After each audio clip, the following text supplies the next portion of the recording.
morning, everybody. It's Jeff Goldberg for the Sales Pro Network. It is Friday, February 27th. It's the end of the month. Hey, guys, before I introduce today's guest, we're 2 months into the year.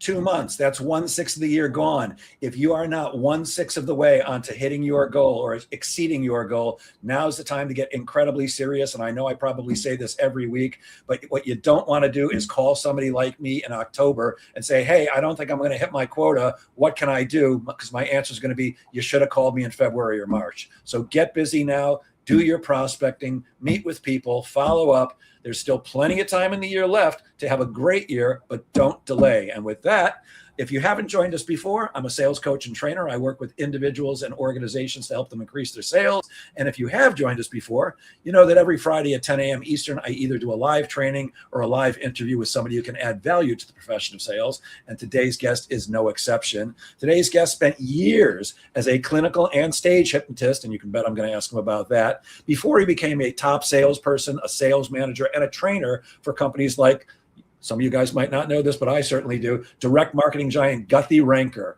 I can't believe how much money I gave to that company.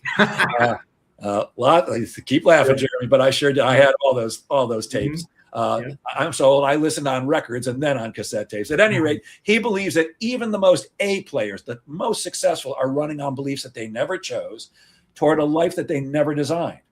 He's designed something called The Voyage, which is a community that helps founders, leaders, and couples build a clear personal vision first, then align action to fit it. Please welcome today's guest, Jeremy Pope. Good morning, Jeremy.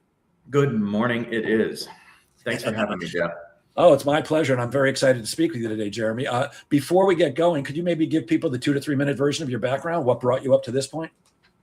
Oh, sure. There's so many different versions. I've done a lot of different things for money, almost all of them legal, as a matter of fact. So I can give a lot of different backgrounds, but I've sold many things from tech support. I worked at Guthy-Renker. I sold vegetable slicers. That was more of almost like a carnival barker sort of job than a sales job, but training people in that. I've done sales and sales training almost all my life.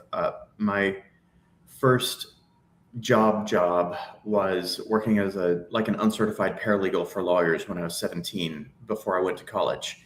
And then when I went to college, I immediately started my own business working for a bunch more lawyers doing the same stuff, just selling those services. So the sweltering South Georgia heat, wearing a coat and tie, going door to door, selling to lawyers.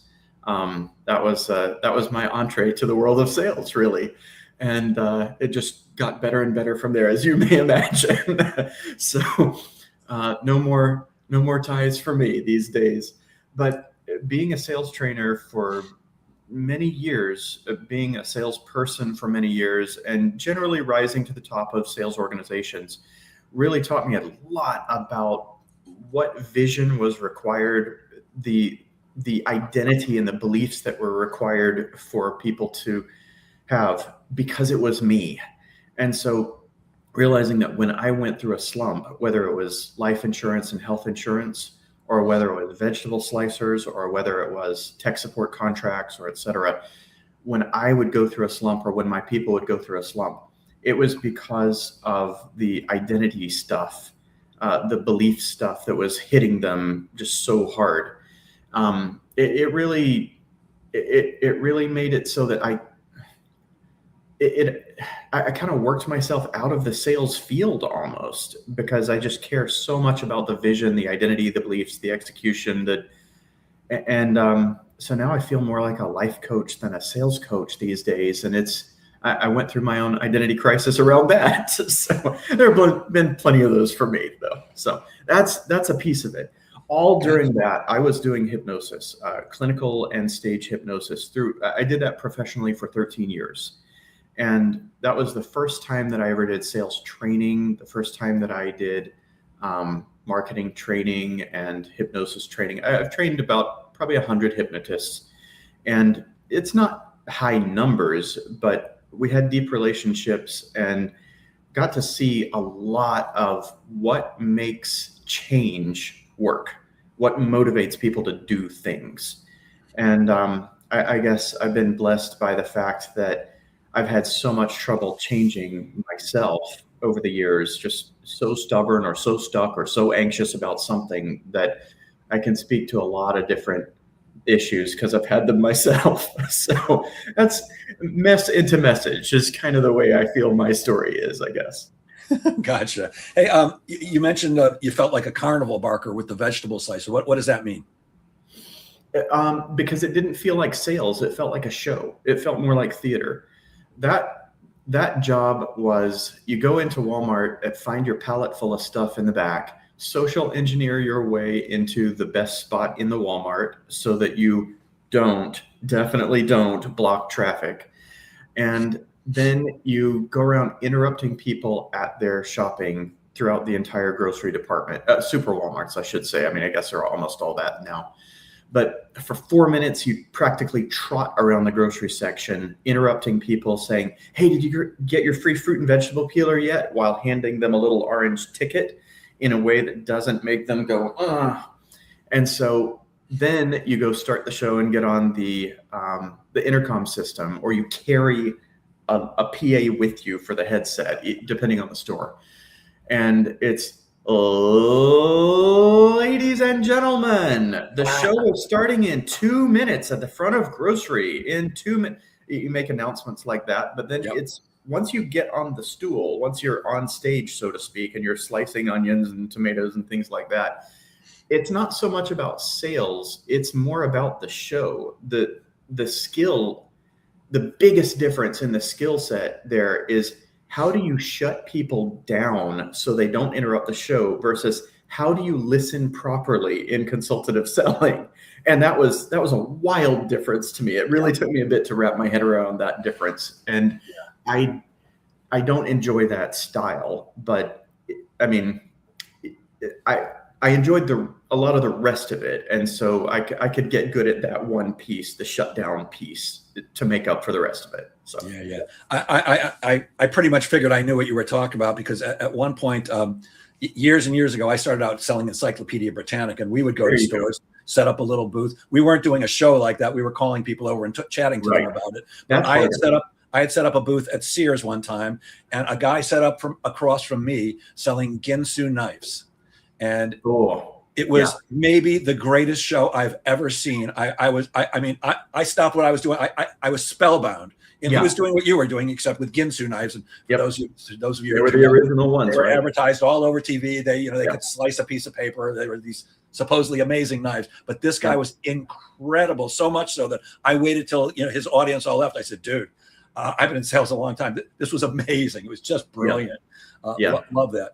And it is a show. Tell us about being a hypnotist. I mean, would you have people on stage clucking like chickens and doing stupid stuff? Yeah, that was a show as well, but it was almost the opposite in terms of what kind of a show it was. I like to say that being a hypnotist, you get all the benefits of being a comedian, but you don't have to be funny, because your volunteers are the funny ones, and you just get to bounce off of their creativity. You need to be good at improv, but you don't actually have to be funny. You just have to be good on your feet. And so you never know what's going to happen with a hypnosis show. It's like the opposite of the slicers or the knives or the jewelry. I sold those 3 different kinds of things. And having the clinical hypnosis and stage hypnosis were very different. Boy, I'm talking about a lot of things that are different today. So with clinical hypnosis, you get all the time in the world and you get one-on-one time with someone, but you don't get to pick your client so much. Like, this is the person who needs help. This is the person who's willing to pay you. This is the person you're working with. And they may be tough. They may be easy. Okay. With stage hypnosis, you get to pick your people. Like, you decide which volunteers you send back to the audience. And then you get the additional pressure. The hard part is, are they expressive enough? Are they imaginative enough? Do you sync up enough in the way that you speak to the way they imagine that you can help them have fun and be fun for everybody else in a really demonstrative way? And so it's got its own stuff, but it's, again, that doing hypnosis taught me a lot about selling. Like real selling, not just the show-based selling, which is almost more like marketing, I guess. But the real selling, I learned how to sell truly, selling hypnosis packages and selling stage hypnosis shows, and then getting volunteers on stage. Because in hypnosis, it is unavoidable for a good hypnotist to not notice the moments at which a sale occurs. Every good salesperson in a consultative selling situation, I'd say in any situation, consultative or not, whether it's car or insurance or generator sets or AI contracts or whatever, I'd say, tell me if I'm wrong about this. In any single session sales process, maybe in any 2-session sales process where you have the buyer in front of you both times, you can feel the moment where the sale is made. But I don't know if that's the case with committee-based sales. So with RFPs and multiple departmental stakeholders, I don't know if you can feel it the same way as with one stakeholder. What do you think about that? Can you? Can't. Okay. Because they typically want to get together behind your back or right away from you and talk to each other. I mean, you can, if you're selling to a committee, kind of see, when their face lights up, but there's more to it than just a one-on-one. Exactly.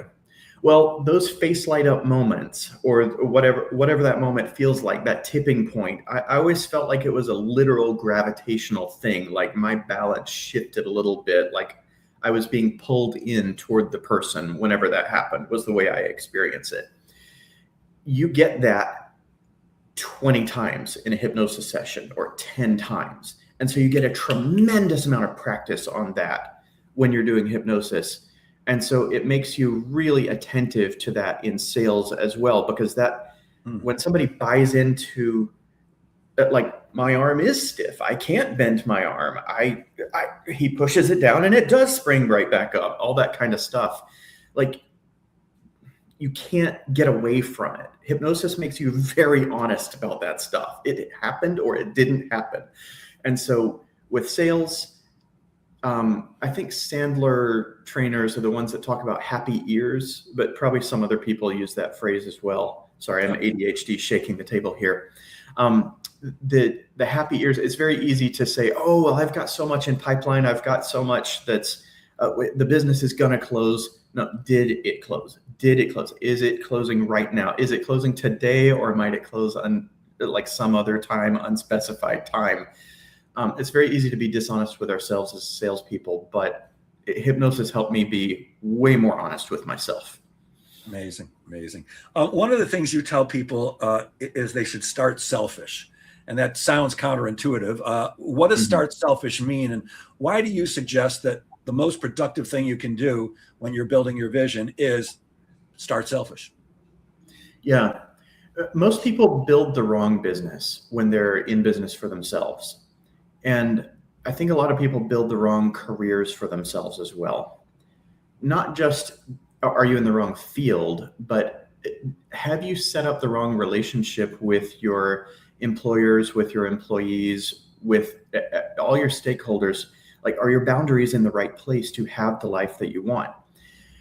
One of the things that I've found about vision, and there are a lot of people I've learned from that I deeply respect around vision. Cameron Herold is a standout in that area. He wrote Double Double and Vivid Vision and Meetings Suck, and just a tremendous writer. But he talks about I'm not going to go down that rabbit hole. I recommend him, though, around vision. That's too long of a rabbit hole. But start selfish. I've seen so many business owners, as I moved into business coaching proper, I found that most people were asking themselves, how do I, instead of why would I in the first place? And you have to know why you would do something. The Simon Sinek stuff, find your why, all that. If you don't know why you're doing something, you're going to do it wrong, and you're going to build it with the wrong pieces. And I say wrong, I mean, wrong is a very strong word there, but I say that advisedly because I've seen so many people burn out because they were not building to their vision.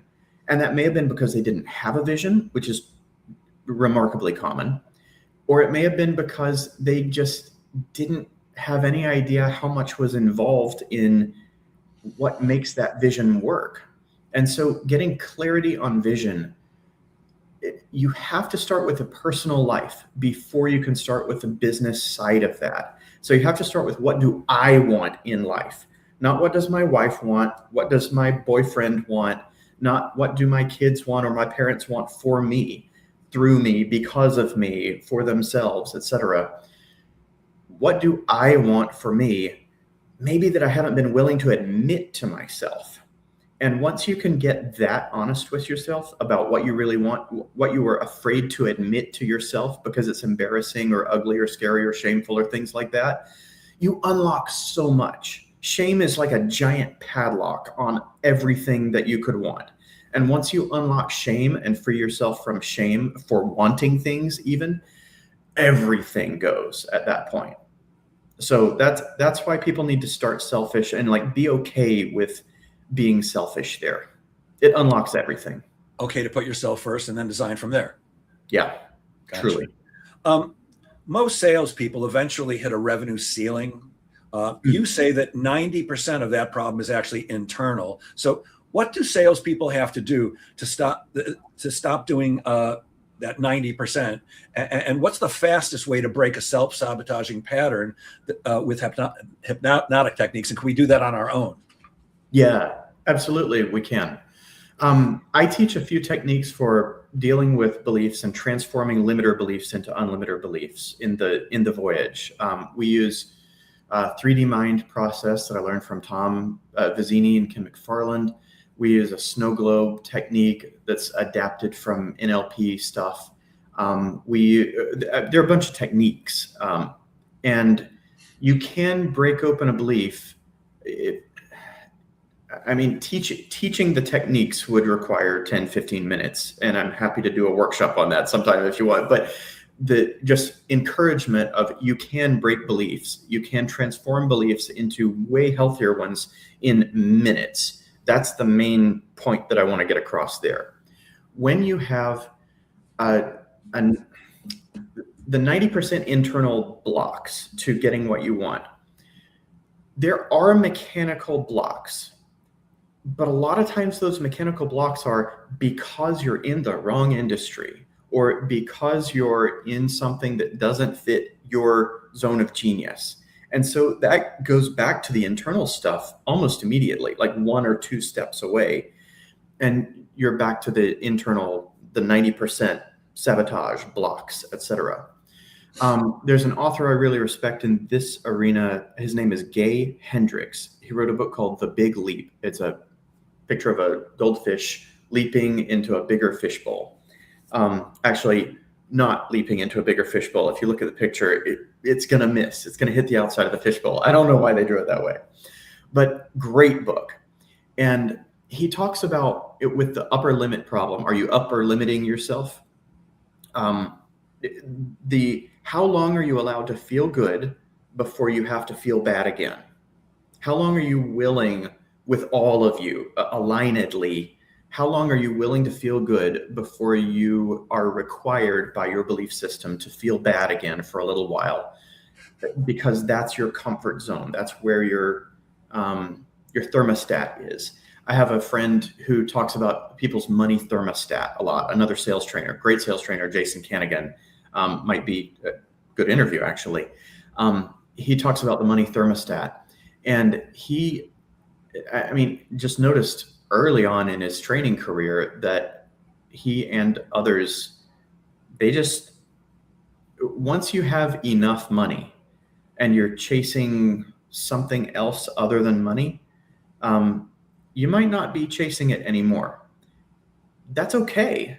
It's okay to stop at whatever level, at whatever ceiling you're comfortable with.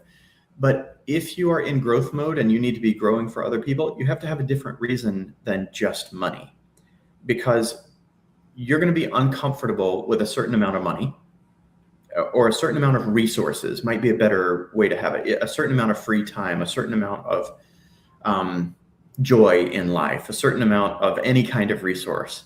And you need to improve your comfort level, for one. But you also need to have a different reason to be growing. And more money. I think we can all agree that that's not a deep reason, unless you are following it down to the fear that's driving that and then dealing with the fear. So I think this is why a lot of sales managers have this twisted idea of get your salespeople hooked on the cars and the watches and the nice clothes so that they have to keep selling hard. It's because they haven't found a way to help the salespeople really transform and be able to keep selling past, all right, I'm making 150K a year. That's enough for me. Or 40K a year or 400K a year, whatever it is. The sales manager would always prefer higher production. But if you can have that without burnout, boy, that's the best of all worlds. And this is not the first time I've heard somebody mention the thermostat, the money thermostat. I know James Arthur Ray used to talk about it, and I think Tony Robbins does too. And it's a fascinating concept. I mean, most salespeople are there to make as much money as they possibly can, even though they typically don't take the actions necessary to do that. But that's another whole story. But you know, I think it's worth mentioning that thermostat, because the concept, as I understand it, is we have some belief in our head that we either deserve or are capable of X. And when we get above that, just like a thermostat, we shut down. So maybe maybe it's that $150,000. Oh no, I'm going to make 175. I got to start sabotaging myself, and maybe I'm not making any more calls or appointments, or I'm saying the wrong things and not closing business because for some reason we believe, rightly or wrongly, that this is what we deserve. This is what we're worth. Maybe it's my father never made a lot of money, so I can't do that because that make him. Yes, whatever that psychological reason is. This is what you're talking about, right? Exactly. Yeah. So how does somebody who has that limiting belief? I mean, that is a limiting belief. Yes, I can only earn X before I have to sabotage myself. So how does somebody, once they realize they have a belief like that, how do they break past that? Yeah.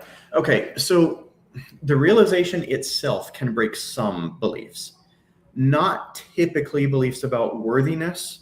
So deserving, and about capability, or my father only earned this much, so I can't earn too much more than he did, or I can't approach him, or something like that. Or money is the root of all evil, or stuff like that we heard is money doesn't grow on trees. You know, at least I heard those things. Right. So there are two things that inform a limiting belief. Now, there's no such thing as a purely unlimiting belief. I talk about limiters and unlimiters, but it's only unlimiters for your present vision, for your present goals. In a different context, even this unlimiter that we're installing right now would become a limiter, and you're going to have to do that again. You're going to have to continually grow and transform if you want to continually grow and transform. Welcome to the Department of Tautologies, right? So when you find step one, I think, is identifying that. And with certain methods, well, I don't believe in affirmations, for one thing, not the way most people do them, because it's usually just lying to yourself. I make $250,000 a year. I make $250,000 a year. You're driving yourself further and further out of integrity with yourself when you say that kind of thing over and over, but you're not doing it. So if you want that kind of thing to work for you, use that as a check-in. Like, do I feel like this is true, or do I feel like I'm lying to myself on this? How true do I rate this? 0, totally untrue. 10, absolutely 100% aligned, congruent. This feels true to me. So the rating process is something that we do internally. But identification, there are so many techniques out there for this that I will answer your question, I promise, on how do we do this. But the identification step is so very important that I really don't want to gloss over it. We have belief clusters, and a lot of them cluster around things like you identified totally correctly. The deservingness or worthiness type stuff, the capability type stuff, and then the my parents didn't, or my parents did, and therefore I type stuff. So when we have a limiter, it's going to be coming from either ignorance or it's going to be coming from trauma. And then sometimes there's this arrogance category that's sort of a combination of ignorance and trauma, where, you know, when you see somebody being really arrogant about something, I mean, it demonstrates that they have a limited understanding of the world, yes, but it also, like, what insecurity are they trying to address with this type of behavior is the other question that typically comes up to my mind when I see real arrogance. And so that ignorance plus trauma, we need to address both of those. The ignorance part is pretty simple. Data. We need new data, and we need that evidence to be direct, straightforward, and powerful, maybe is the word, enough to counteract the old data that we had. I call those the Santa Claus beliefs, because as soon as you learn as a kid or whatever that Santa Claus doesn't exist, you might have some questions, you might have some grief, but you don't ever really go back to believing in Santa Claus again. Like, that's the easy kind. Data, that's all it took to break that limiter belief. All right, now you can give your own kids presents or do whatever your Christmas traditions are, or your Hanukkah traditions or all that kind of stuff. So once you have the data, some beliefs break open. I find that's about a quarter of them, and it tends to be the easy quarter. They don't tend to be the really emotionally baked in type of stuff if data can solve it. So this is what a lot of therapy gets wrong. And a lot of coaches is, oh, data will solve it. And so the therapist or the coach or the business consultant tries to convince the founder or the salesperson or the whatever, the client of the rightness of the new data. That's not what the client needs. The client needs, they need a hypnotic experience. They need a learning experience where they can absorb data. One of the ways that this works the best is metaphor and parable. So one of the reasons that stories like Joseph Campbell's The Hero with 1,000 Faces, the mythos type stuff, the reason it's so powerful, the reason we're drawn to the 3-act play, to the Hero with 1,000 Faces type journey, the hero's journey type stuff, is because we can relate to it. So when we can relate to a problem, a solution, a way of thinking, a new way of thinking, then we can internalize that without personalizing it too early. And so compounding stories make a very big difference. When you just have the encouragement, like you were talking about, the records and then the cassettes for the Guthy-Renker, the Nightingale Conant type stuff. Yes. You were saturating yourself in that stuff. I mean, that's what they told you to do, was saturate, marinate in it. Yep. And so you want to tenderize your brain by absorbing the right stuff. And I think a lot of salespeople in particular, even more so than founders, intuit this, or they're told it early in their careers, and so they start doing it. And it's the right thing to do. You want to absorb what you want to be around, or you want to be around what you want to be, I guess is what I'm saying there. So that's good. But the change work techniques, they must be experiential. Whatever they are, they must be experiential. EMDR and ART are fantastic for depotentiating traumatic stuff. We don't really use that much inside the voyage, but the 3D mind process, one of the things that we do is we say, okay, what's the feeling you're experiencing right now? Name it. Okay, so we get a name, sadness or whatever. It could be, my wife said this thing to me and I felt this way. It could be a whole scenario that the person is imagining, and then we're labeling that onto the feeling. Okay, that's fine. So close your eyes and look at that feeling, and what does it look like? Is it a red glow like in the headache commercials used to be, or is it like, what does that look like, and where is it in your body? Is it midline? Is it off to the sides? Is it front to back? Like, does it move? Does it hum? Like, we're trying to get all 5 senses involved in this imagining of the feeling. So we're getting a sense in a literal way of emotion. The usage of the word feeling, it's emotions and it's sensation. So emotions have a sensation in the body, and that's kind of what we want to get to. So is it hot? Is it cold? Does it hum? Is it spiky? Is it a glow? Does it have a hard edge? Is it soft and fuzzy? Like, what are the qualities of this thing, or the submodalities, as we would say in the NLP hypnosis stuff. And so then we scoop it out and hold it in front, and we say, okay, what does it need? It needs coffee. Okay, pour in some coffee, stir it up, put it back in. Does that do it? No? What else does it need? Pour that into, it needs the concept of blue. Okay, pour in some concept of blue. Like these things that we do there's nothing logical about them. There's nothing logical about it. It is purely experiential, and like letting your body and your hindbrain, your subconscious mind do its thing.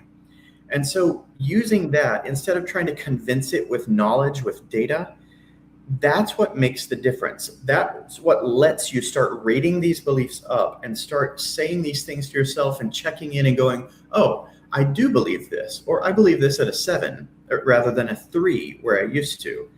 And that's where you can start finding some traction with things like affirmations, is when you're using them as a check rather than as a tool to get there. You need the experiential tools to get there, so that you can have the tracking and the checks in place. But if you don't have a clear vision, you can't build the right beliefs. Identity is formed out of beliefs, and so you're not going to execute correctly. The VIBE, those aren't going to line up until you intentionally start lining those up. Intention is that's the most important thing for lining yourself up with yourself. You have to want to do it, first of all. And I've never found that you can do it without doing it explicitly. It has to be on purpose, or it's not going to happen. You mentioned affirmations a couple of times, and lots of people do affirmations on a daily basis. You actually believe that they can be damaging, that they can cause real damage. What damage do affirmations do? It's the integrity breach. If you're just lying to yourself every day, then you're going to start feeling like a liar a little bit more every day, because you know when something isn't true. And so if you instead rate how strongly you believe this thing, and you're honest with yourself about how much do I believe it, then they can become very useful. But they can't be used as a tool. I think the first time I started paying attention to that was with Noah St. John's book, Affirmations, where instead of saying, I am a successful businessman, he would ask the question and open the loop, so to speak. Why am I such a successful businessman? No answer. Just leave the loop open and let his brain ruminate on that. Just turn on the reticular activating system for seeing the red car, so to speak. And just let that be happening all day long. And he found that was way more powerful. And I think that's what first made me start really thinking about what is happening with affirmations, and like going to start confirming that with a bunch of different people.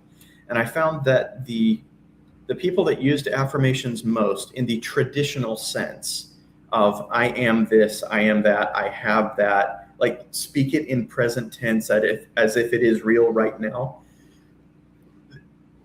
They weren't toxic people, but they were the people who struggled with toxic positivity the most of any of the well-meaning people that I was around. I had a lot of friends in the hypnosis and alternate health community and stuff like that. I mean, as a hypnotist, you meet a lot of, crystal healers and stuff like that as well, because they think it's all the same.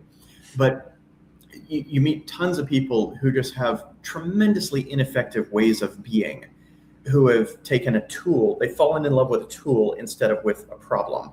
A novice falls in love with a tool, an expert falls in love with a problem. And so they've fallen in love with a tool, and now they have to defend that tool. And so they build an identity around the tool instead of just admitting that they're being a tool. And so as one tool to another, I mean, I could speak gently to that because I've been the biggest tool out there plenty of times, man. I have made so many mistakes. And so I think all of these, I've made all of these mistakes for myself.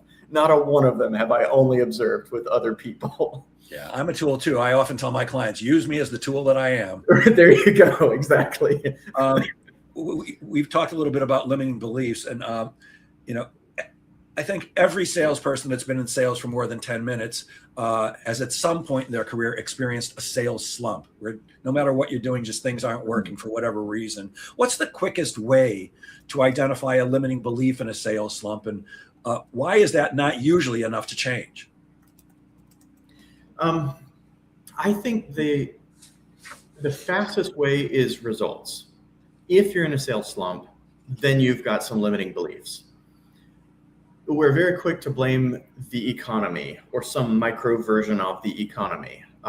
Marketing isn't getting leads, or nobody's picking up the phone. Nobody's picking up the phone. It's summer. Nobody's picking up the phone. Or there's infinite versions of that. That one's one of my favorites, Jeremy, because I get calls every March and April. Jeff, summer's coming. What am I going to do? And I always ask the same question. What do you mean? And they always say, well, everybody knows you can't sell during the summer.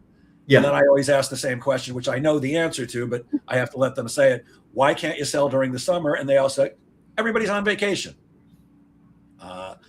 That's not my belief. I didn't take a vacation last summer, and most of the people I've spoken with if they took a vacation, took maybe a week, maybe two. So that's right. Definitely, I call that head trash, and that's a limiting belief. Yes. Yeah, I love that term too. The head trash. So I tend to mock people once they get to step 2 of that sort of thing. I just tell them, oh, well, sounds like that's the time for you to go on vacation too. What's wrong with a 2.5 month long vacation for you in that case? And then they start defending it. And like you said, they have to say it, right? So, oh, well, I only take a week and a half. Really? Oh, tell me more. I think it was, it's generally attributed to Napoleon. Never interrupt your opponent when he's in the middle of making a mistake. And so, like, let him talk a little bit. Let him dig the hole a little bit deeper. That's some of the fun parts, isn't it? So that kind of head trash, well, I think you have to go outside yourself to find it. Most of the time. Most of the time, you're not going to find these yourself because you would have already if you could. And we do occasionally. Even a blind nut finds a squirrel now and then, is what I almost said. So there's a definite, you need to be outside your own head. In your own head, in US vernacular English, is generally considered to be a bad thing. And this is one of the reasons why. In the presence of many counselors, there's wisdom, or there's safety, is an ancient proverb. And so when we have outside counsel like Jeff, then you can see that head trash. You can get there infinitely faster sometimes. I mean, you might never get there if you don't get a coach, but you're at least going to get there 10 times faster with a coach, 10 times faster to infinitely faster with a coach, a good coach. When you, I'm sorry, I ADHD. What was the question? My bad. The question was, when you're in a sales slump, you've got some self-limiting belief, but why is recognizing that self-limiting belief not enough to make a change? Oh, right. Because if data could fix it, then it would. You may have encountered the data of some other salesperson selling during the summer. I'm sure you've encountered that as a salesperson. We've all had salespeople that are relatively close in our circles that we look up to, or we envy, or we admire, etc. Yeah. They can do it. But if this were just a data thing, oh, they can do it, so I can do it, you would believe that already. But instead, what do? You find reasons why it can't be true. And so that flag right there, finding reasons why you can't, finding reasons why it won't, finding reasons why they'll never, that's one of the big flags when you start arguing in favor of your limitations, as we call it. So that's one of the ways to flag it. When you have time to think, this is the only way you're going to notice this stuff. So if you are go, panic, panic, panic all the time, you're not going to find these. You must take time to reflect. And guided reflection is the best way to do this. I haven't found an exception to that so far.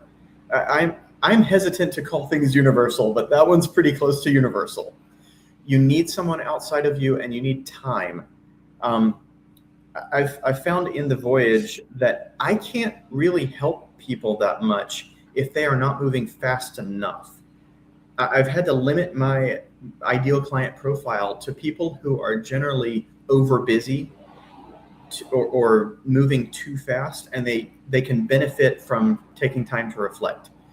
And it's because they're not guiding themselves in the direction they actually want to go. They're just, oh, do something. Oh, this feels bad. They're running on feelings, or they're just head down all the time. They're not getting that elevated view at all.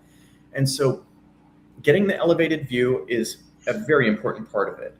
A coach will help you do that, a sales coach, a beliefs coach, etc. But having the time to do something with it is vital. And then one of the things that I found is incredibly powerful is some form of journaling practice. This doesn't have to be all the time, and it doesn't even have to be regular, but write it down. Like, I'll be damned if I'm not going to write it down when I find something important. I have pretty significant ADHD. It's not just I forgot what I was talking about. It's I forgot what I did yesterday. It's I forgot what tasks are coming up. There's a lot that goes into the executive function stuff, but not remembering the important stuff, the good stuff, the powerful stuff is a big part of what the ADHD experience is about. And when we are over busy, I call it external ADHD or founder ADHD. It's the same as a diagnosis, man. When people get over busy, they are practically giving themselves ADHD, and all the ADHD methods that we learn to cope, they work with business owners who don't have the slightest hint of a diagnosis. They've just done it to themselves with an infinite task list and micromanagement and whatever else, So when you don't have a written record of what's gone before, of what you've learned, there's another proverb that like a dog returns to its vomit, so a fool returns to his folly. And this, you go back to the same problem over and over and over. And I can't tell you how many times I've gone back to the same problem over and over because I forgot what it tasted like. I mean, that's a vivid image there. But when you have a written journal, it's almost like speaking it is different than thinking it. We speak in complete sentences. We don't typically think in complete sentences. And when we write it down, it's like the pen or the keyboard. I use a keyboard, or I use voice transcription because I enjoy the feeling of typing rather than the pen. But however you do it, it's like vice clamps for woodworking. It's like you've got all your tools, you've got the piece that you want to work with, but you need to hold this in place to do something with. You can't just start stabbing it with a not a scalpel. A planing tool or whatever, whatever form of blade you're using. It's just going to roll away or gouge the wrong pieces out. You have to hold this in place. And the pen does that. The keyboard does that. So writing it down and having one place you go to, most people would call that a journal, but whatever that is for you, one place where you can go back and find it. Like however many curse words you want to put on that, go back and be able to find it. That is the key right there. So you have to be able to make progress, not just changes. You have to be able to build on your previous progress. That's one of the biggest keys, honestly. Gotcha. Now I'm looking at you, so I can't see him, but I think I just heard my dog, who's laying behind me on his bed. I think he just picked up his head when you said vomit, because going back to the vomit, boy, oh boy, there's nothing I hate worse than if I'm walking around in the house and I what are you doing? Oh no, you're right. Oh, it's at least cats give you a warning with the hairballs. In researching people like you, so that we could have an intelligent conversation, I find that you say a lot of things that are really fascinating and go against what most people might suggest. One of the things you suggest is willpower is the last tool you should reach for. Oh yeah. What does that mean? Yeah. So there was a study that showed that people who believe they have infinite willpower have more willpower than people that believe their willpower is finite. But the existence of the study itself showed the finiteness of the people who believed they had infinite willpower even. They were wrong, but it was a really useful belief to have because it gave them 30% more, 40% more willpower, even though it wasn't strictly correct. So when you have a limited tank, in ADHD, we talk about, well, a lot of people do. They talk about, imagine you have a certain number of spoons in the day and you can spend these spoons on things like a currency you can spend on getting things done during the day. You don't have as many spoons as most people do. B, your spoons they're different purposes. Like this one's a teaspoon and this one is what do you call the ones with the slots in them? A slotted spoon for serving casseroles or whatever. So they do different things. You have different types of energy compared to most people. It's the divide is more vast. And you forget where you put your spoons. So you don't have as many, you've got different types, and you forget where you put them sometimes. You have to be really careful with those spoons.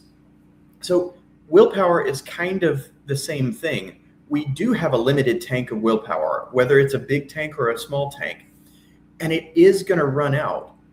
So when you are reaching for willpower, you're going to run out at some point. That's reason number one. Reason number two is, do you want to always have to gut it out? If so, that means you don't get to learn new things. Once you've learned something, once you've put the habit in place, once you've learned the habit of brushing your teeth, do you really want to have to will yourself into brushing your teeth every morning? Do you really want to have to will yourself into doing the prospecting calls? Do you want to have to psych yourself up to that same level as you did at the very beginning? Or would you rather the difficulty level decrease over time? So that's the setup for it. What you should be reaching for instead is systems that support you. Now, I have a great number of systems that must support me. I have to have a lot more structure around me to function well as a salesperson than most of the great salespeople I've met have to have. I do consider myself a good salesperson, not a great salesperson. Even though I will typically go to the top 1, 2, 3 out of hundreds of salespeople in whatever organization I tend to join, it is only when I have a significant amount of structure around my pipeline and around my method and around the leads that I do really, really well. I do not do well with outbound prospecting. I absolutely suck at it, and I haven't found a way to make it work with my brain. Not even like limiting belief, but like call reluctance type stuff. I've dealt with that too, plenty of that. But beyond call reluctance, I can't manage a CRM of more than about 20 people. I fall down once my CRM hits 20 leads in active stages in the pipeline, like non-wait stages in the pipeline, I fall apart. So the systems that I have to be so incredibly explicit on the context. My CRM notes have to be a page long. I cannot put myself in a situation where I have to sell someone on things where I have to remember something and I'm selling a low dollar, high volume opportunity. I can sell low dollar, high volume just fine if I'm selling vegetable slicers, because that requires zero context. I don't have to know anything about the person. But when I do want to have to know something about the person, I get so curious, I can't track it. And so I have to give myself the ability to remember all of that about these people. And then I have to have an assistant. If I want more than 20 opportunities in my pipeline, I need a personal assistant. And so I go out and I get myself a personal assistant whenever I have that situation going on. I have to have inbound opportunities because I can't do the outbound prospecting, even with a personal assistant involved. Like just tracking, what are we doing here? Like the method, the system, the process has to be so incredibly laid out for me. It's just not worth going outbound. And so content. So like make marketing really do its job instead of trying to do marketing's job for it by doing prospecting. That's not a clever way of saying it, but I hope the point comes across. So supporting myself with systems is the only thing that has ever made anything work. For somebody that builds habits dearly, it is difficult to build good habits for me. Hypnosis was, that was the reason that I started hypnosis myself, was to build good habits. And that became like the superpower hack for building them. But man, there are some habits that I've tried to build and they just don't build. I don't have those bricks internally. Am I going to lament that fact? Am I going to berate myself over that fact? Am I going to try harder? I'm done. No, I'm 44. I'm done trying harder. I actually registered a domain a while back, something like trying my easiest. And I was going to build on that. But it's just, I'm trying my easiest from now on. I don't want to try harder. I want to do things the easy way. There are plenty of hard things in life.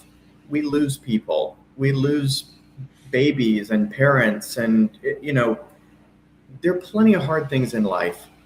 The things we can systemize don't have to be the hard ones. And when you can have an internal system, it makes so many things easier.